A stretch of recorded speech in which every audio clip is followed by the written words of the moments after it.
नमस्कार, पिंकल मेहरा डोगरा जर्नलिस्ट। जहां एक तरफ चुनावों में बड़े बड़े पार्टियों के बड़े बड़े उम्मीदवार मैदान में हैं, भाजपा की ओर से, कांग्रेस की ओर से, डीपीएपी की ओर से, आम आदमी पार्टी हो गया या एनसी हो गया, वहीं आज़ाद उम्मीदवार भी कहीं पीछे नहीं है। लेकिन फ़र्क सिर्फ इतना है, जो बड़ी पार्टियों के उम्मीदवार हैं उनके साथ बड़े बड़े काफ़िले हैं, बड़ी बड़ी गाड़ियाँ हैं। लेकिन ये जो आज़ाद उम्मीदवार हैं, राजकुमार जी, ये अपनी बाइक पर अपना प्रचार कर रहे हैं और ये जम्मू रियासी जो लोकसभा सीट है उससे ये अपना यानी कि इन्होंने पर्चा भरा और ये चुनाव में उतरे हैं। राजकुमार के थोड़े विषय में आपको बता दें, ये सोशल और आरटीआई एक्टिविस्ट भी है। राजकुमार जी, सबसे पहले आपका स्वागत है। यहाँ एक तरफ जो बड़ी पार्टियों के उम्मीदवार है वो बड़े लेवल पे प्रचार कर रहे हैं और आपने ये बाइक का रास्ता अपनाया क्यों? देखिए, ये सब कुछ पेड है। अगर पैसे से चुनाव लड़े जाते तो मेरे ख्याल अनिल अंबानी आज प्राइम मिनिस्टर होते और हमारे चौधरी साहब आज जम्मू कश्मीर के चीफ मिनिस्टर होते थे।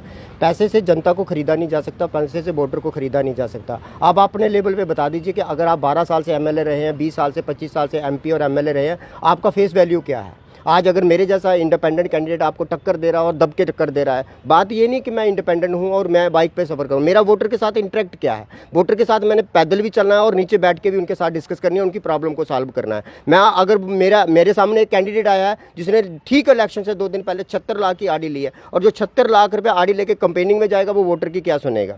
सवाल ये नहीं है, सवाल ये है कि मैं वोटर के साथ कितना इंटरेक्ट हूँ। तो आपको क्या लगता है कि ये जो सीट है, सीट से आप जो जनता को किन मुद्दों को लेकर आप जनता के बीच जाएंगे?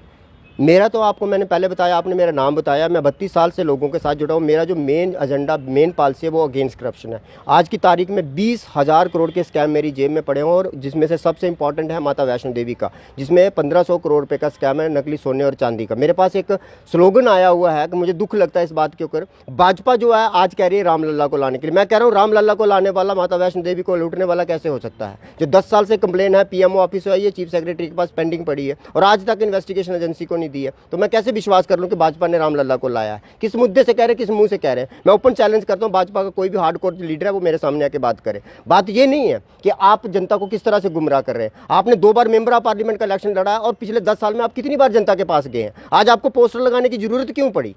मेट्रो आपकी चल रही है बनतलाब से लेकर बड़ी ब्रह्मणा तक, कम से कम हमें भी एक टिकट दे दीजिए, हम आपको डबल किराया देते हैं। आप जुड़ के इतने बड़े बड़े पुलंदे हो गए, जुड़ के आप सौदागर बन चुके हैं, तो मेरे ख्याल जनता अब की बार आपको माफ़ नहीं करेगी। लेकिन आप कटाक्ष इस समय जो मौजूदा सरकार रही है उसके विधायकों पर ही करें, तो कई राज्यों में विपक्ष है, जो विपक्ष की भी सरकारें हैं उनमें भी तो खामियां निकाली जा सकती हैं। तो आप मौजूदा सरकारों में खामियां क्या सकती हैं? सर, मेरा जब आप मैनिफेस्टो पढ़ेंगे ना तो सबसे पहले मैंने कांग्रेस को ही लिया हो। कांग्रेस के कैंडिडेट का एक तो इलीगल इंक्रोचमेंट का स्कैम है, दूसरा भाजपा के कैंडिडेट के साथ उसका भी 1995 का एक इलीगल फेक जो फर्जी फर्म के ऊपर लोन है और बाड़ियां के अंदर 2 कनाल जमीन खरीदी गई, 1300 स्क्वायर फुट की उसके ऊपर कंस्ट्रक्शन हो चुकी है, लेकिन वो भी एक फर्जी स्कैम है, वो भी मेरी मैनिफेस्टो की गाइडलाइन में है।